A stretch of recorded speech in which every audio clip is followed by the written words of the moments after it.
డిఎస్సిలో భాగమైనటువంటి ఎస్జిటిలో Kautilya daily test number 22 అనేది ఇప్పుడు మనం చూస్తున్నాం. దీనికి సంబంధించి సిలబస్ ఒకసారి చూస్తే భూగోళ శాస్త్రంలో అత్యంత ముఖ్యమైన టాపిక్ అయినటువంటి భూమి ఉనికి అనే టాపిక్ నుంచి మనకైతే ఈ క్వశ్చన్స్ అనేది రావడం జరిగింది.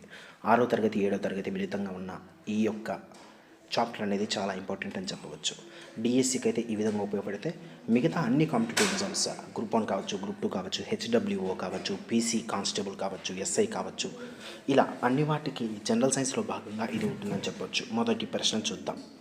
పురాతన గ్లోబును ఎవరు రూపొందించారు? సరైన సమాధానం ఆప్షన్ 1 మార్టిన్ బెహిమ్.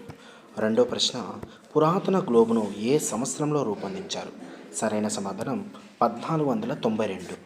మూడో ప్రశ్న, ఆధునిక గ్లోబును ఏ సంవత్సరంలో రూపొందించారు? సరైన సమాధానం 1570. నాలుగో ప్రశ్న, ఆధునిక గ్లోబును ఎవరు రూపొందించారు? సరైన సమాధానం టకీ అల్-దీన్. ఈ విధంగా అయితే మనకు వచ్చి జ్ఞానాత్మక రంగానికి సంబంధించిన ప్రశ్న అడిగితే ఈ విధంగా అయితే ఉంటాయని చెప్పవచ్చు. మన తిరుపతి శ్రీ ప్రజ్ఞ డిఎస్సిలో ఈ కౌటిల్య బ్యాచ్కి సంబంధించిన స్పెషాలిటీ చూసినట్టయితే మనం ప్రతిరోజు కూడా ఒక సిలబస్ అయితే అనౌన్స్ చేస్తాం. ఆ సిలబస్కి సంబంధించి మనమైతే పీడిఎఫ్ అయితే ప్రొవైడ్ చేస్తాం. ఆ పీడిఎఫ్ అనేది అన్ని రకాల టెక్స్ట్ బుక్ని బేస్ చేసుకొని మొత్తం పాయింట్స్ అన్నీ కూడా ఒక చోట చేర్చి దానికి సంబంధించిన పీడిఎఫ్ అనేది మీకు యాప్లో అప్లోడ్ చేయడం జరుగుతుంది. దానికి సంబంధించిన పీడిఎఫ్ అనేది మీరు డౌన్లోడ్ చేసుకొని ప్రింట్ తీసుకొని మరి చదువుకోవచ్చు. మరియు అదే రోజు సాయంత్రం ఏదైతే పీడిఎఫ్ అయితే ప్రొవైడ్ చేశామో దానికి సంబంధించిన ఎగ్జామ్ అనేది ఆన్లైన్లో అయితే కండక్ట్ చేయడం జరుగుతుంది. మరియు మీకు రాష్ట్రంలో ఎవరు అయినటువంటి అద్భుతమైన ఫెసిలిటీ ఒకటి ఉంది. ఈ విధంగా అయితే పీడిఎఫ్ అయితే ప్రొవైడ్ చేస్తాం. ఎంతమంది అయినా రాని మార్క్స్ మరియు ర్యాంక్స్ అనేది ప్రొవైడ్ చేయడం జరుగుతుంది. మరియు weekly grand test, reason grand test మొత్తం కూడా కండక్ట్ చేస్తూ మీ చేత చదివించే బాధ్యత మేము తీసుకుంటున్నాం. దానికంటే ముందు ముఖ్యంగా మీరు చదవాల్సిన అంశం అనేది అర్థం కాకపోతే అర్థమయ్యే విధంగా వీడియో క్లాసెస్ కూడా ఈ యొక్క కౌటిల్య బ్యాచ్లో మనమైతే ప్రొవైడ్ చేస్తున్నాం. మీకు మీ ఇంటి వద్దనే ఉంటూ మీరు ఒక ఖచ్చితమైన ప్రణాళికతో సిలబస్ అంతా కూడా కంప్లీట్ చేయడానికి మీకు ఈ యొక్క కౌటిల్య బ్యాచ్ అనేది ఎంతో ఉపయోగపడుతుందని చెప్పవచ్చు. తర్వాత ప్రశ్న ఒకసారి చూద్దాం. గ్లోబస్ అనేది ఏ భాషా పదం? సరైన సమాధానం గ్లోబస్ అనేది లాటిన్ భాషా పదం అని చెప్పవచ్చు. తర్వాత ప్రశ్న, అతుకులు లేని గ్లోబును ఎవరు తయారు చేశారు? సరైన సమాధానం మొఘల్ చక్రవర్తులు. తర్వాత ప్రశ్న, భూమధ్య రేఖకు సమాంతరంగా ఉన్న వాటిని ఏమంటారు? సరైన సమాధానం అక్షాంశాలు. 8వ ప్రశ్న, ఉత్తరార్ధగోళంలో ఎన్ని అక్షాంశాలు ఉంటాయి? సరైన సమాధానం 90. దక్షిణార్ధగోళంలో ఎన్ని అక్షాంశాలు ఉంటాయి? సరైన సమాధానం 90. 10వ ప్రశ్న, అక్షాంశాలు అన్నీ దాదాపుగా. సరైన సమాధానం వృత్తాలు అని చెప్పవచ్చు. ఏ అక్షాంశాన్ని కర్కట రేఖ అని అంటారు? సరైన సమాధానం 23.5 డిగ్రీల ఉత్తర అక్షాంశాన్ని కర్కట రేఖ అని పిలవడం జరుగుతుంది. తర్వాత ప్రశ్న, 23.5 డిగ్రీల దక్షిణ అక్షాంశాన్ని ఏమని పిలుస్తారు? సరైన సమాధానం మకర రేఖ. 13వ ప్రశ్న, ఈ క్రింది వాణిలో ఉత్తరార్ధగోళంలో ముఖ్యమైన అక్షాంశాలు ఏవి? సరైన సమాధానం ఉత్తరార్ధగోళంలో ముఖ్యమైన అక్షాంశాలు కర్కట రేఖ మరియు ఆర్కిటిక్ రేఖ అని చెప్పవచ్చు. 14వ ప్రశ్న, 66.5 డిగ్రీల దక్షిణ అక్షాంశాన్ని ఏమని పిలుస్తారు? సరైన సమాధానం అంటార్కిటిక్ వలయం. 15వ ప్రశ్న, లాటిట్యూడ్ ఏ భాషా పదం? సరైన సమాధానం లాటిన్ భాషా పదం. తర్వాత ప్రశ్న, లాటిట్యూడ్ అనే పదానికి అర్థము ఏమిటి? సరైన సమాధానం చూస్తే లాటిట్యూడ్ అంటే మనకు వెడల్పు, పరిధి, మందం, ఈ 3 కూడా మనకైతే అర్థాలుగా వస్తాయి. మన తిరుపతి శ్రీ ప్రజ్ఞలో ఎస్జిటికి సంబంధించిన ఆఫ్లైన్ బ్యాచ్లో ఎలా ఉంటుందంటే సిలబస్ని మొత్తం కూడా నిపుణులైన ఉపాధ్యాయుల చేత మనమైతే బోధన చేయిస్తూ దానికి సంబంధించి ఏ రోజు జరిగిన సిలబస్ పైన మనమైతే నీట్గా టెక్స్ట్ బుక్ ఓరియంటెడ్ నోట్స్ అనేది ప్రొవైడ్ చేస్తాం. ఆ మరుసటి రోజు మీరు ఆ నోట్స్లు దానికి సంబంధించిన టెక్స్ట్ బుక్లు చదువుకొని డైలీ టెస్ట్ అయితే రాస్తారు. ఆ డైలీ టెస్ట్ సంబంధించి మనం ఎంతో ప్రామాణికంగా కరెక్షన్ అనేది చేసి అదే రోజు సాయంత్రం మార్క్స్ మరియు ర్యాంక్స్ అనేవి ప్రకటన అనేది చేయడం జరుగుతుంది. దానితో పాటు టాప్ 10, టాప్ 15 అలా వచ్చిన వాళ్ళందరికీ కూడా మనమైతే మంచి మోటివేషన్ కల్పించి మరలా వారు ఆ స్థానాల్లో రావడానికి కృషి చేసే విధంగా మనం మోటివేషన్ ఇస్తాం. అలా కాకుండా మిగతా వాళ్ళు ఎవరైతే ఉన్నారో తక్కువ మార్క్స్ వచ్చిన వాళ్ళందరినీ కూడా టాప్ 15లో వచ్చే విధంగా మనమైతే మోటివేట్ చేయడం జరుగుతుంది. ఈ విధంగా చేయడం వల్ల మీకు చదవాలన్న ఆసక్తి ఇంకా ఎంతో పెరగడంతో పాటు పోటీతత్వం అనేది బాగా పెరగడం జరుగుతుంది. మరియు డైలీ టెస్ట్తో ఏ విధమైన రిపిటేషన్ అనేది కాకుండా వీక్లీ గ్రాండ్ టెస్ట్ అనేది కండక్ట్ చేయడం జరుగుతుంది. వీక్లీ గ్రాండ్ టెస్ట్లు కూడా సేమ్ అంతే, మనమైతే మార్క్స్ మరియు ర్యాంక్స్ అనేది ప్రొవైడ్ చేస్తాం. ఎప్పుడైతే మనకు బ్యాచ్ అయితే కంప్లీట్ అవుతుందో ఆ బ్యాచ్ కంప్లీట్ అయిన తర్వాత సిలబస్ మొత్తం కూడా డివైడ్ చేసి రివిజన్ గ్రాండ్ టెస్ట్తో పాటు డివిజన్ గ్రాండ్ టెస్ట్ కూడా కండక్ట్ చేసి మీ చేత మొత్తం సిలబస్ని కూడా 6 లేదా 7 సార్లు చదివించి మీకు ఎగ్జామ్స్కి అనేది ప్రిపేర్ చేయించడం జరుగుతుంది. తర్వాత ప్రశ్న చూద్దాం. 17వ ప్రశ్న, అతిపెద్ద అక్షాంశము ఏమిటి? సరైన సమాధానం భూమధ్య రేఖ. తర్వాత ప్రశ్న, ఈ కింది వాటిలో మధ్యాహ్న రేఖలు ఏమిటి? సరైన సమాధానం చూస్తే రేఖాంశాలు. 20వ ప్రశ్న, ఈ క్రింది వాటిలో ప్రామాణిక రేఖాంశము ఏది?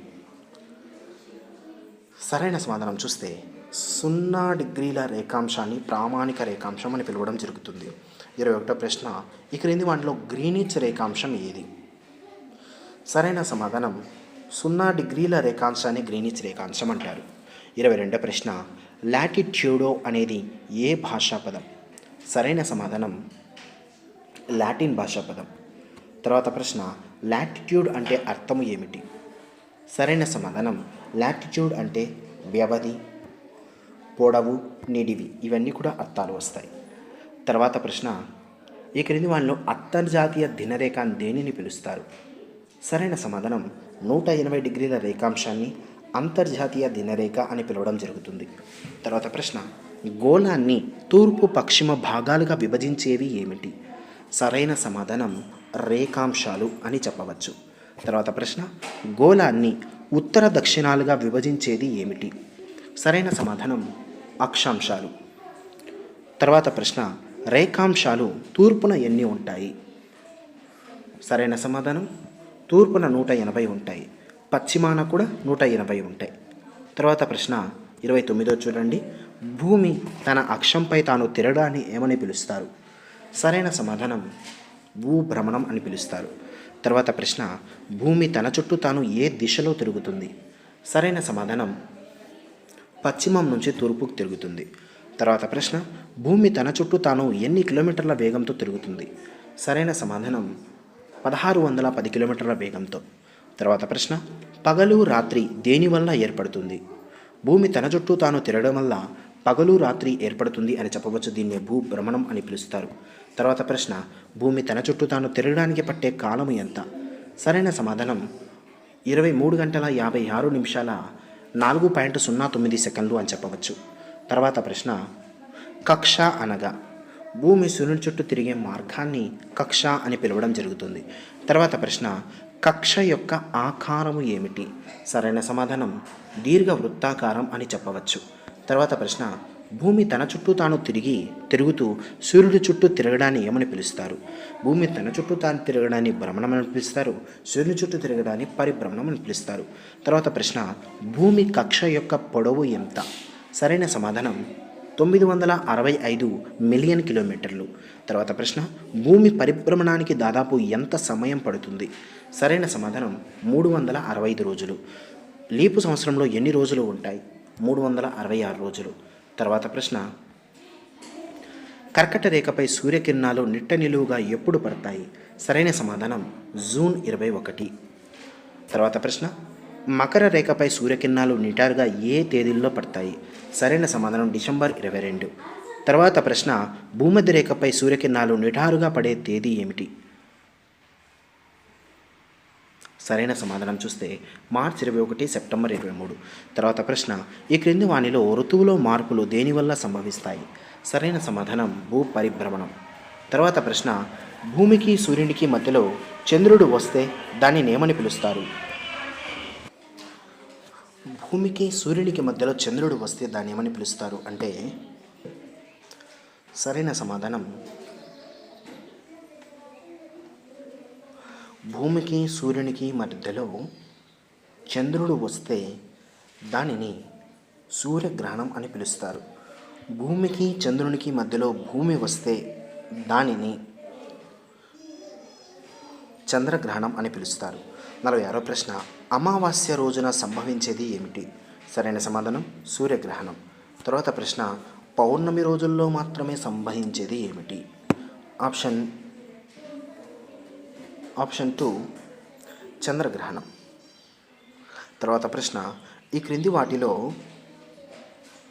విషవత్తులు ఏ తేదీల్లో సంభవిస్తాయి? సరైన సమాధానం మార్చి 21 మరియు సెప్టెంబర్ 23. ఈ తేదీల్లో ఆ యొక్క సూర్యకిరణాలు అనేది భూమధ్య రేఖ పైన నిలువుగా పడతాయి. కాబట్టి ఈ సందర్భంలో భూగోళం అంతా సమానమైన పగలు మరియు సమానమైన రాత్రులు ఉంటాయి. వీటినే ఇటువంటి సిచ్యువేషన్ని విషవత్తులు అని పిలవడం జరుగుతుంది. అంటే దాని అర్థం 49వ ప్రశ్నకి సరైన సమాధానం ఆప్షన్ 1.